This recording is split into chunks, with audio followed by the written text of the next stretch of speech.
আমরা দেখছি যে দর্শক আমরা দেখছি যে সাদা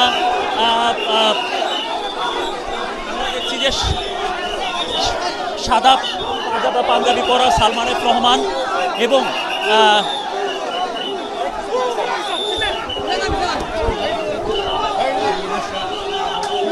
দর্শক আপনারা দেখছেন যে সাদা পাঞ্জাবি পরা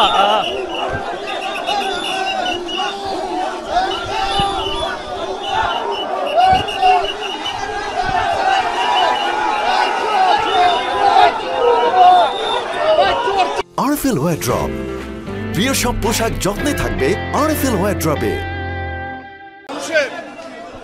বুঝতে পেরে যে সকল ছাত্র ভাইদের জীবন গেছে, এই জীবনের প্রতি সম্মান রেখে আদালত আজকে 10 দিন চাইছে, 10 দিনের রিমান্ড দিয়েছে।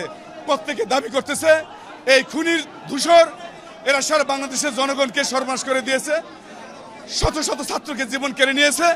এদের জন্য সবাই কামনা করছে এদের ফাঁসিতে, যাতে ফাঁসির জন্য ফাঁসি চাই, সবাই আমরা ফাঁসি চাই এবং সবাই একটাই চাচ্ছে, সারা দেশটাকে বাংলাদেশটাকে সর্বনাশ করে দিয়েছে। আজকে জনগণ সেখানে ফুসে উঠেছে।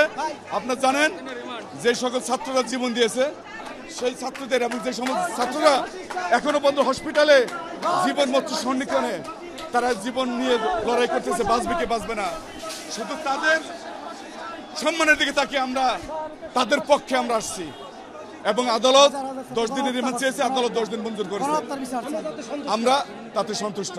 আমরা আশা করব এই আসামিদের সর্বোচ্চ সাজা হবে আইনের মাধ্যমে ইনশাআল্লাহ।